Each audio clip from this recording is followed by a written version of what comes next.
guys, so welcome to Prep to Get Paid. This is the same class that's being offered in your market center.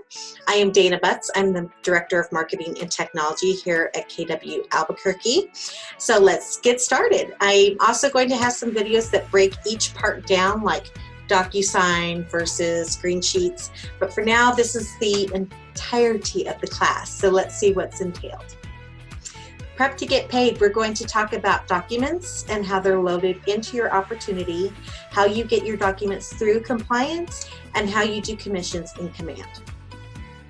So the path to get paid is you have a contact in Command, you cultivate it, then we go to an opportunity, then you submit an offer, you come to agreement on the property, you go under contract, then you gather all your necessary contracts, disclosures, and documents. You have things signed and you get them uploaded into the opportunity. You submit documents to the market center and then you request a green sheet. The same thing you've been doing, we're just jumping to a different system. We're changing one little piece. So what you'll learn today is compliance review, how to submit your documents, how to manage your documents within the opportunity, how to compare and accept offers. That's part of doing your green sheet. So there's an added feature if you are a seller and you're getting multiple offers. We'll show you how to compare those and how to look fabulous in front of your sellers and how to submit a commission request. All right, so let's get started. We're going to jump to documents. I will also have these slides available. They have step-by-step instructions with screenshots. But for now, we're going to jump live to our command so that we can walk through it together. All right, so this is the home page of Command. Remember, you can click on the red button to have this open up and tell you what the icons are, or you can simply hover over the icons. We're going to Opportunities. If you'd like to, you can pause the video, go ahead and get an opportunity in there that you have in the pipeline if you don't have one to play around with already. But let's go ahead and look at one that I have set up. Oh, I do want to show you that there are two different views. So you've got the main view that you see when you come in, and then you've got all opportunities and you can look at all of them together. So make sure when you're creating these opportunities that at some point you do get the address in this title. That's how compliance department can find your DA or find your documents. I just put dummy in front so that they know that this is something that I'm just playing with and it's not real. So first thing I want to do when I come into the opportunity is edit some of these details. You do need to put an estimated close date, and you do that by, there are these pencils, and if you hover over them, they get kind of darker. Anytime you see that command, that means that you can edit something. So go ahead and click on that, and then you could put in your details. Make sure you have the estimated close date so compliance can see them by when they're supposed to close. Okay. Next, we're going to go to Documents. So here's where we're going to keep everything. In settings, you do want to make sure that you have your DocuSign set up. Again, you can pause the video and do that. It's up here in the corner under settings, and you just go through the steps to set up your DocuSign. Once you have that set up, then you can go to transaction, but the first time you see this, it'll be green and it'll say start transaction. Either way, start transaction or go to transaction, that's the button you want. So let's click that now, and that's going to take us to DocuSign. It will have you log in for the first time each day when you do this. And this brings us to the home screen to Documents. When you're first starting, just like in Dotloop, you want to make sure you get details in there so that it auto-populates where you want it to. So click on Details. Come to Edit, Details, Edit, and then start filling in the information. Anything that you want it to auto-populate again. And then hit Save. Okay, now we're going to go to Documents, And you're not going to see a document right here. We want to add. So let's go ahead and click the add button. Again, if I'm going too fast for you, that's the beauty about video. You can pause, rewind, whatever you want to do, but I'm just going to keep plowing through. So click on DocuSign Forms. You can also upload forms from your computer if you have something that has a wet signature on it that you need to send to someone else for a signature. You can do that. Let me move my face.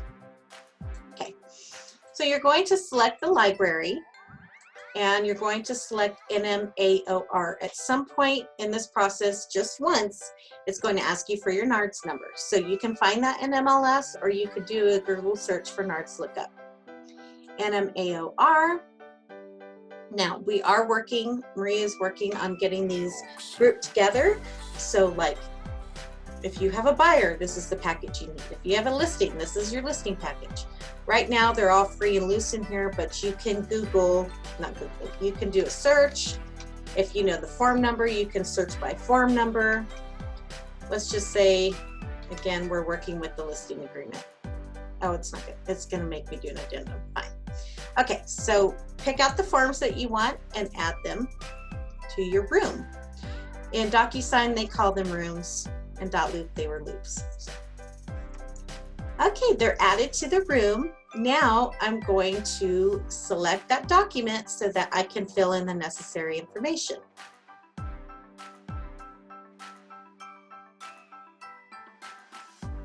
Okay, so it auto-populated what I had put in and nothing more.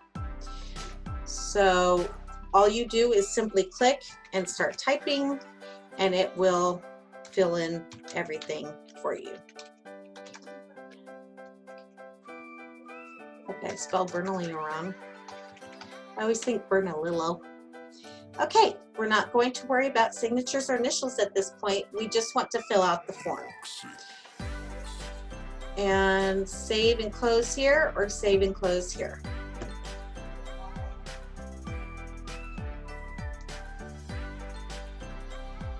Okay, now let's say that we want to send this off for a signature.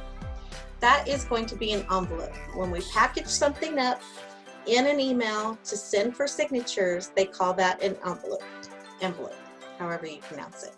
So let's go here, and I ignore this because I already played around with this a little bit. So let me move my face again. Okay, we're going to hit new. And envelope name, let's say listing addendum.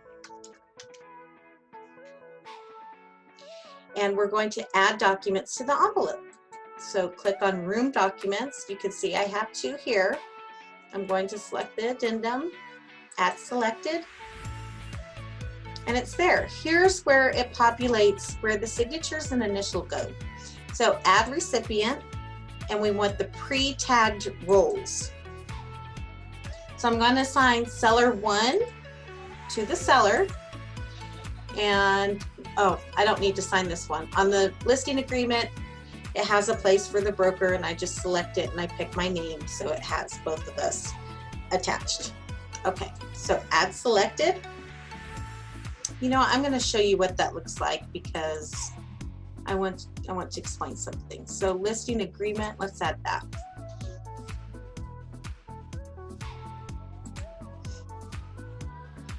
And I want the listing agreement. Again, we're doing pre-tagged roles. So now it has the listing broker as well, and that's me. That's selected. Now you can see, since there's more than one person that needs to sign, it has numbers next to it. When they're both 1, that simply means that we can both sign at the same time. If I were to change this to a 2, that means that the seller has to sign everything before it allows me to sign. But I'm going to leave that as a 1. And then there are other options. Of course, you can poke around in here later if you just need to send a copy, so on and so forth. You can change the email subject to whatever you want to say, and you can attach a message. And once you're ready, we're going to hit either save or close. You can save it and come back later if you need to, or just hit next to continue.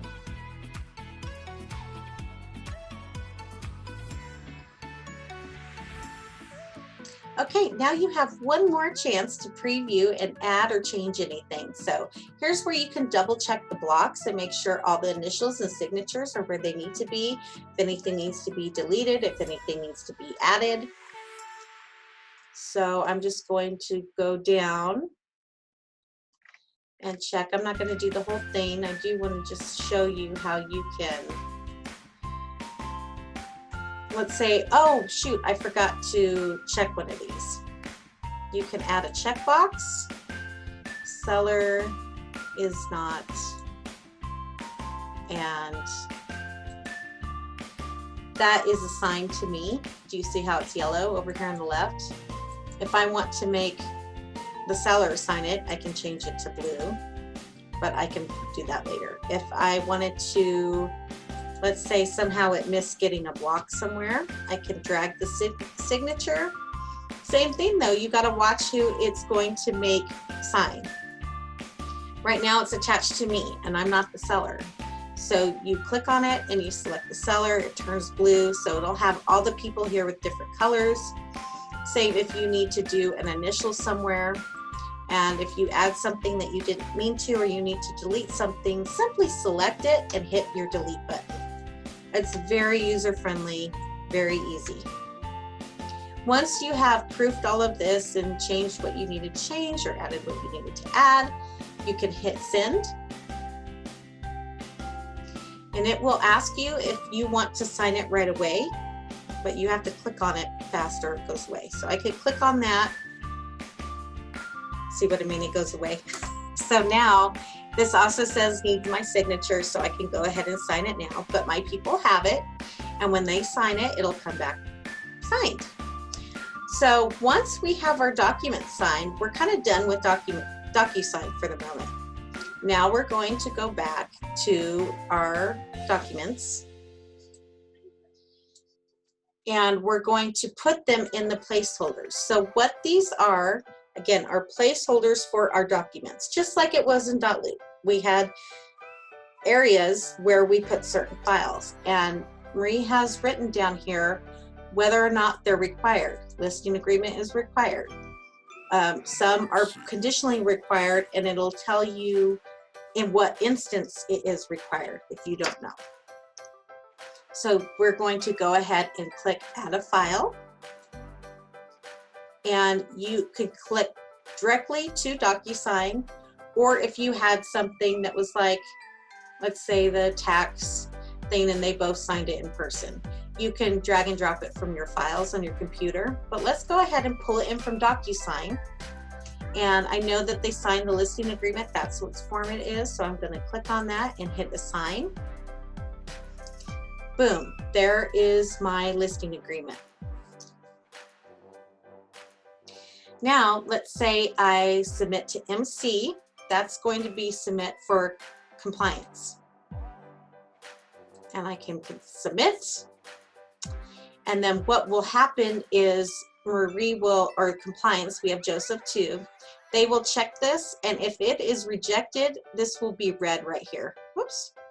And it'll say rejected. If it's accepted, it'll be green right here and say accepted. If it's rejected, there'll be a note that you can hover on and see why. I accidentally deleted the other thing that shows. So anyway, there will be a note. You can also add comments. You can comment back. So if I'm going to add a comment, if Marie said something, you'll see it right here. Marie Everett said in her reply. You can reply back. If you want to reply directly to her, you could do @ and type her name and hit a note, or you can just type a general note, forgot something, and anyone who's working compliance will see that note. It's really nice. You'll also get notifications via Kelly on your phone when things are approved or rejected, I believe. So we have different folders over here on the left too. We have listed, so that all of our listed stuff's going to go here. If we were under contract, this is where our purchase agreement would go, and counter offers and things like that. And then close is going to be your DA, and if you have a revision. A lot of people, brokers, or agents, no brokers, we're using the custom folders for like storing inspections or general things, that documents that they want to keep with that transaction. So you can add your own folder and put in whatever you want. So now I can throw my inspections in here if I don't want to keep them on my computer. Okay, so that is compliance. Once we have everything approved and done, now we're going to go to offers. Now you'll see the commissions is the green sheet, and this is where our DA is created.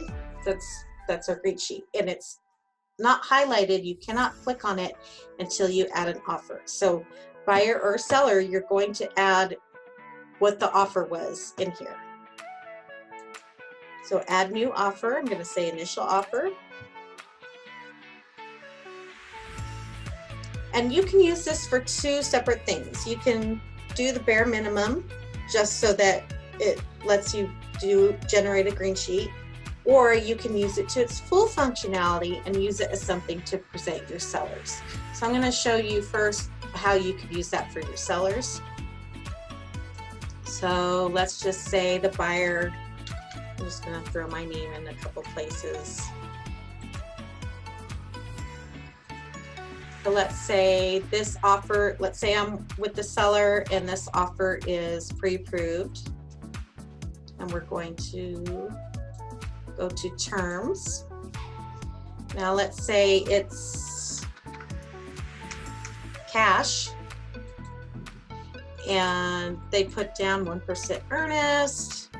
There's no option fee, which is going to be your TOM fee, and let's say they're not contributing anything.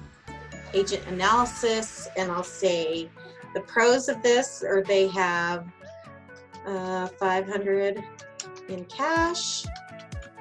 The cons are maybe no TOM fee and close in 90 days. I don't know. And then summary, if I had some more to say, I would say that. Save. Okay, now at this point you can either accept it or reject it. If this was like our final offer, we're done with counters, this is it, I would go ahead and say accept, and then I could get into my commissions tab, and we'll do that in a minute. But let's say I'm working with the seller and we have a second offer come in, and I want to look professional and help my seller decide. Let's say I'm going to present both. So let's add a new offer, and we're going to just say second offer.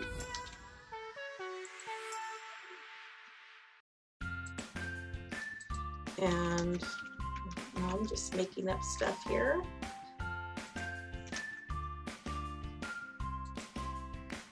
Okay, let's say the finances, and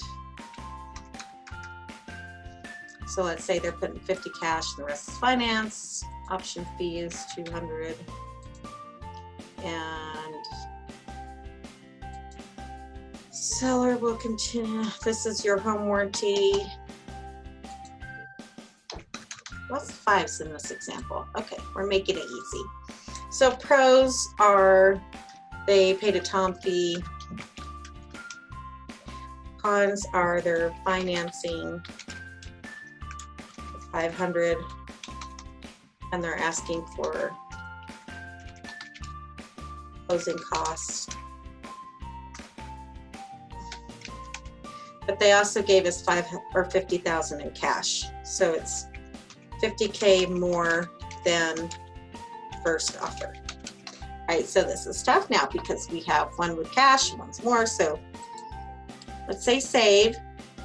Now we've got both offers in here. For some of you that are dealing with a lot of offers, that's taken me 30 seconds to put in, but it's a great way to help look at everything. I've seen sellers have spreadsheets where it compares, so this is just a cleaner way of doing that. But now we're going to select and see them side by side. So I selected both offers, and I'm going to compare offers. So now I have this fancy little thing that I can show, and I can download it, or I can email the offer comparison. Print it out and take it with me as well. So here's what it looks like if I download it. Okay, so now that you've compared both offers, let's go ahead and accept one. Once we click accept, now we can go to commissions. Contract date is required. So I'd put a contract date in here, and you're going to fill out everything else just like you would a normal green sheet. KW Cares, Gold Scholarship, you could add items right here. If you're on a team and you have splits, this is where you add it. So right now, we're telling the system that the entire commission is going to me. But let's say I say, well, I know only 7,000 is going to me. Now it sees that, hey, that's not the whole commission.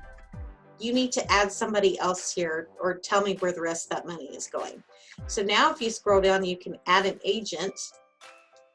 And I don't have any agents on my team, but now you can select a second agent and break this down between them. The units you can change, you will need to change that so that it equals 1 with both the agents together. And then the other thing you'll need to do right now, I don't know why they don't have a place for that in here. I'm sure they will add it, but you'll need to add a note and add your title, person's name, and company.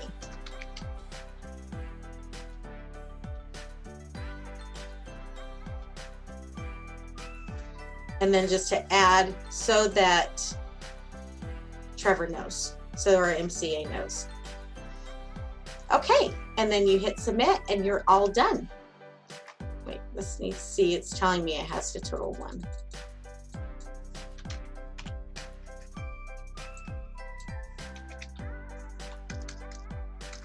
Oops, not 150,000. So now it's telling me I can submit it. And yes, I've gotten this question a lot, that does it automatically know your splits? Yes, it has all the correct information. Okay, I hope you enjoyed this video. If you have any questions, please contact me. If there's anything else you would like to see, please comment below and like or subscribe to the channel. I would appreciate it. All right, we'll talk to you later. Bye, guys.